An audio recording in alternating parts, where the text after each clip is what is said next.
ધોરણ 8 વિષય હિન્દી,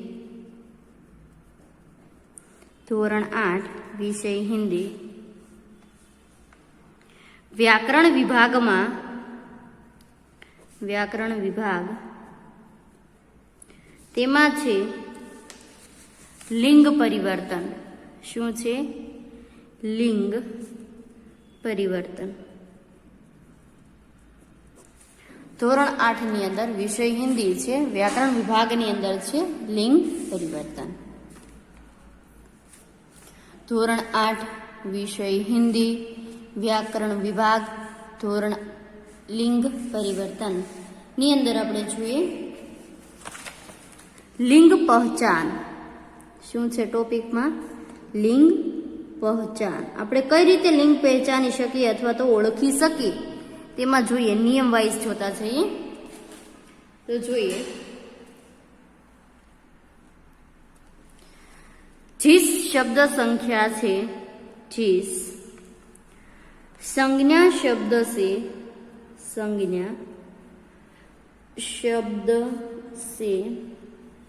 जिस संज्ञा शब्द से पुरुष जाति का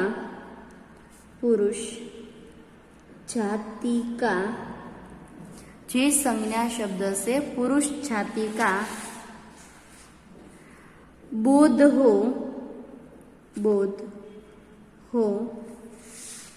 उसे पुल्लिंग कहते हैं. जिस संज्ञा शब्द से पुरुष जाति का बोध हो उसे पुल्लिंग कहते हैं. जैसे राजा, शेर, शेठ आदि. जिस संज्ञा शब्द से पुरुष जाति का बोध हो उसे पुल्लिंग कहते हैं. जैसे राजा अल्पविराम, शेर अल्पविराम, शेठ आदि. नंबर 2, जिस संज्ञा शब्द से जिस संज्ञा शब्द से जिस संज्ञा शब्द से स्त्री जाति का जिस संज्ञा शब्द से स्त्री जाति का बोध हो जिस संज्ञा शब्द से स्त्री जाति का बोध हो उसे स्त्रीलिंग कहते हैं. उसे स्त्रीलिंग कहते हैं. पूर्ण विराम. जिस संज्ञा शब्द से स्त्री जाति का बोध हो उसे स्त्रीलिंग कहते हैं. जैसे रानी, शेरनी, शेठानी आदि.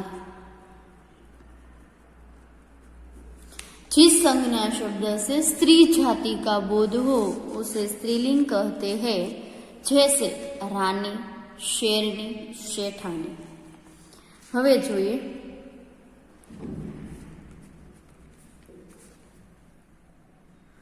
वाक्य रचना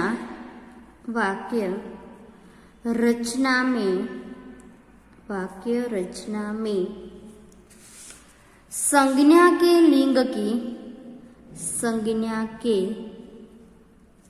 लिंग की वाक्य रचना में संज्ञा के लिंग की जानकारी वाक्य रचना में संज्ञा के लिंग की जानकारी आवश्यक है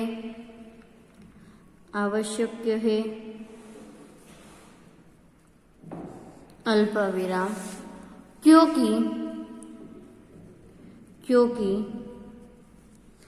कर्ता के लिंग, क्योंकि कर्ता के लिंग के अनुसार, कर्ता के लिंग के अनुसार क्रिया का रूप, कर्ता के लिंग के अनुसार क्रिया का रूप बदलता है, बदलता है, पूर्णविराम। वाक्य रचना में संज्ञा के लिंग की जानकारी आवश्यक है, अल्पविराम, क्योंकि कर्ता के लिंग के अनुसार क्रिया का रूप बदलता है। જોઈએ પછી कर्ता के लिंग के अनुसार कर्ता का लिंग बदलता है। हिंदी भाषा में, हिंदी भाषा में दो लिंग है, हिंदी भाषा में दो लिंग है। पहलू छे पुरलिंग, बीजू छे स्त्रीलिंग।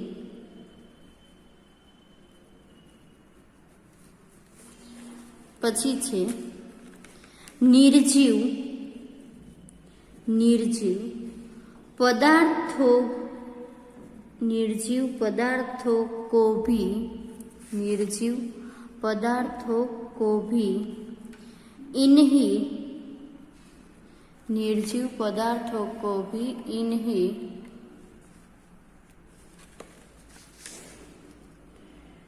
पुरलिंग और स्त्रीलिंग में,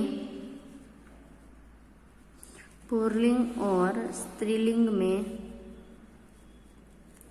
बांटा जाता है, बांटा जाता है, पूर्णविराम।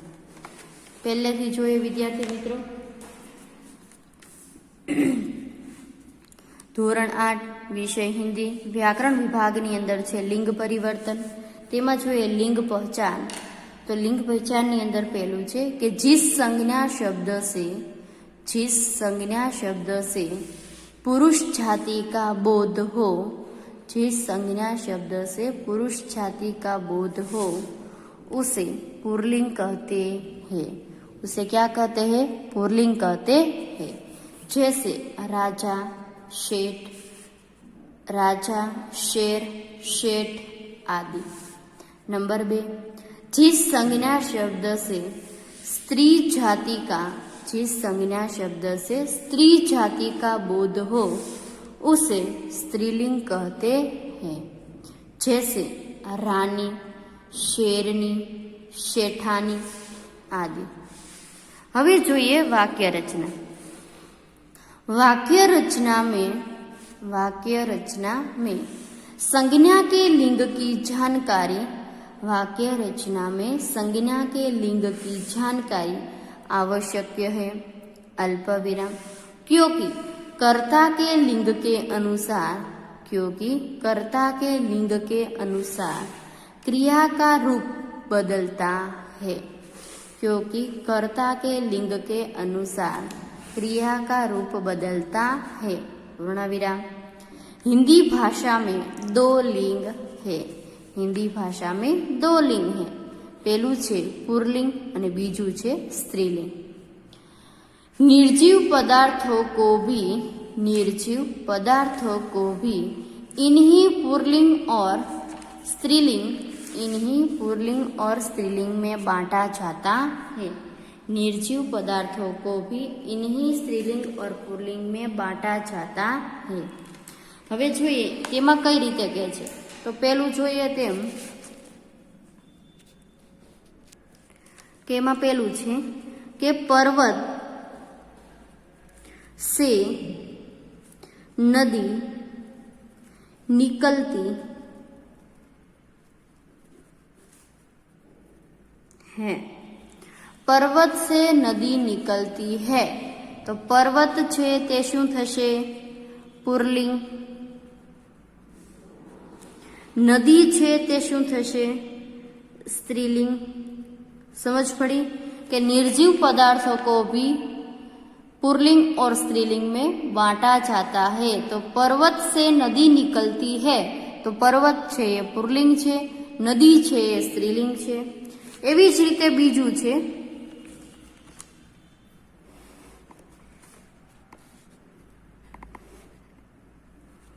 कि पेड़ सूख रहा है, पेड़ सूख रहा है,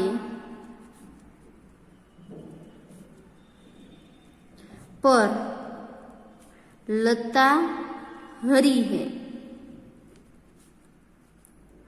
पूर्णविराम। पेड़ सूख रहा है पर लता हरी है। तो हवे पेड़ छे ते शुं थशे? पुरलिंग।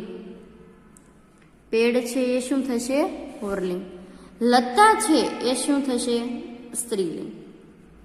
तो समझ पड़ी कि निर्जीव पदार्थों को भी स्त्रीलिंग और पुरलिंग में बांटा जाता है। एवी रीते छे नंबर 3। एवी ज रीते छे नंबर 3। दरवाजा खुला है, दरवाजा खुला है, पर दरवाजा खुला है पर खिड़की बंद है, खिड़की बंद है। दरवाजा खुला है पर खिड़की बंद है। तो दरवाजा छे ते शुं थशे? पुरलिंग। अने खिड़की छे ते शुं थशे? स्त्रीलिंग। विद्यार्थी मित्रों तमने समझाणुं के पुरलिंग क्या करीशुं, स्त्रीलिंग क्या करीशुं। तो हवे जोईए नवो नियम थोड़ो। प्राणियों में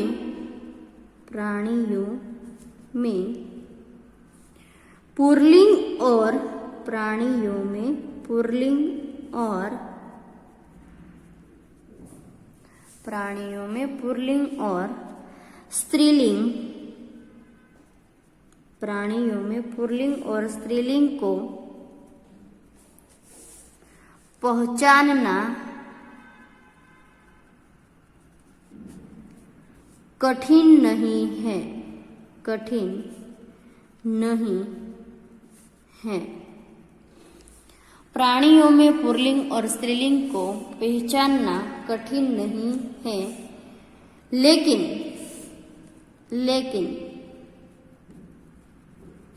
निर्जीव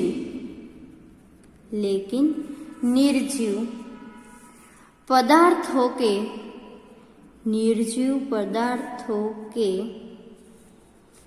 लिंग का निर्णय, निर्जीव पदार्थों के लिंग का निर्णय, निर्जीव पदार्थों के लिंग का निर्णय करने में, लिंग का निर्णय करने में कठिनाई होती है, लेकिन निर्जीव पदार्थों के लिंग का निर्णय करने में कठिनाई होती है। पूर्णविराम।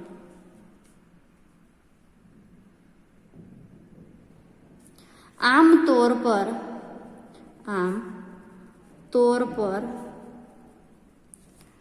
भारी, आम तौर पर भारी या भारी अल्पविराम खुरदरी या बड़े आकार वाली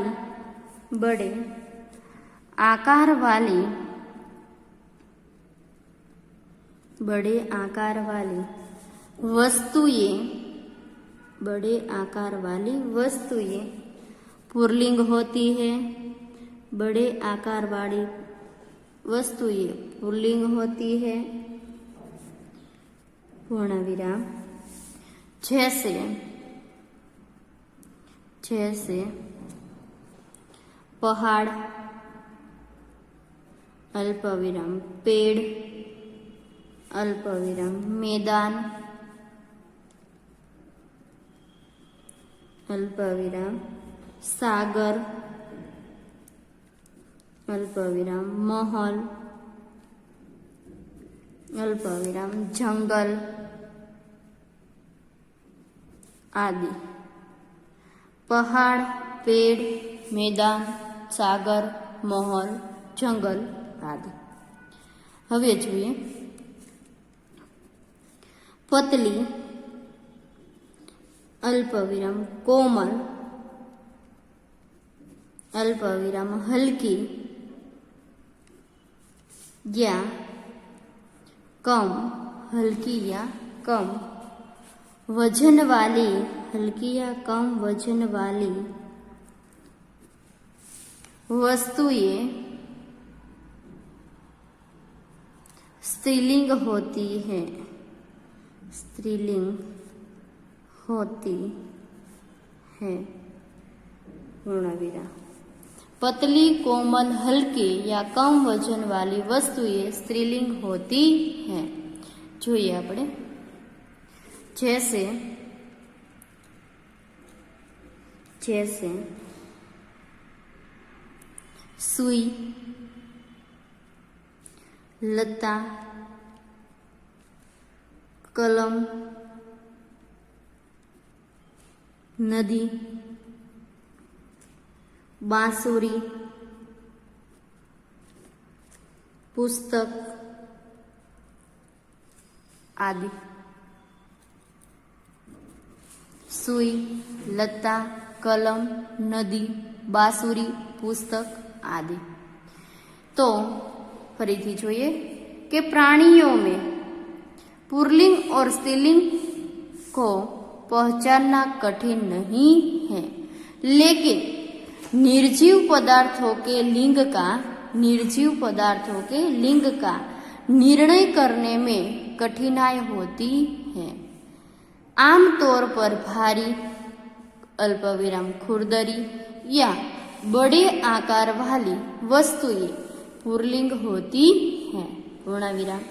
जैसे पहाड़ पेड़ मैदान सागर महल जंगल आदि। हवे जोईए कि पतली कोमल हल्की या कम वजन वाली वस्तुएं स्त्रीलिंग होती है। जैसे सुई लता कलम नदी बांसुरी पुस्तक आदि।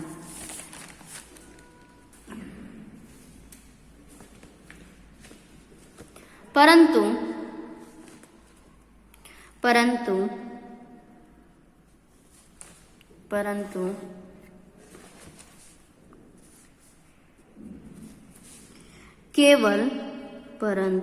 केवल रूप आकार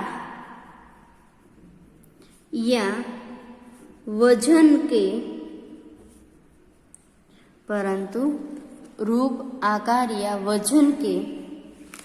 आधार पर लिंग निर्णय करना मुश्किल है पूर्णविराम।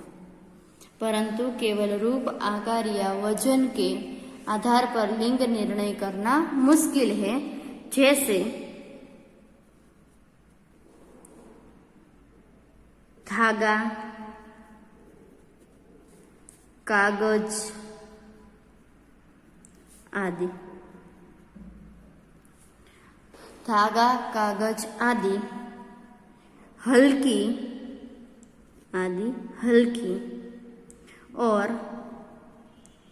पतली वस्तुएं पुल्लिंग है। धागा कागज आदि हल्की और पतली वस्तुएं पुल्लिंग है। इसके विपरीत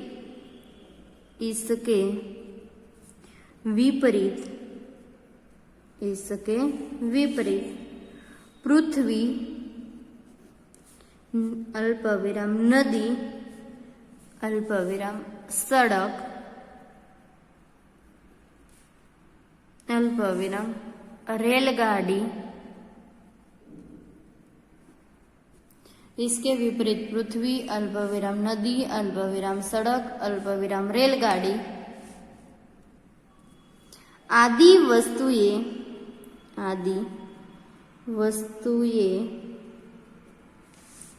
बड़े आकार वाली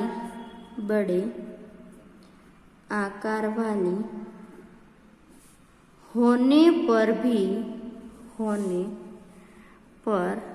भी स्त्रीलिंग है। पूर्णविराम। इसीलिए लिंग निर्णय के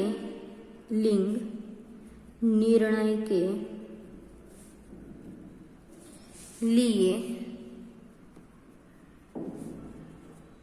अभ्यास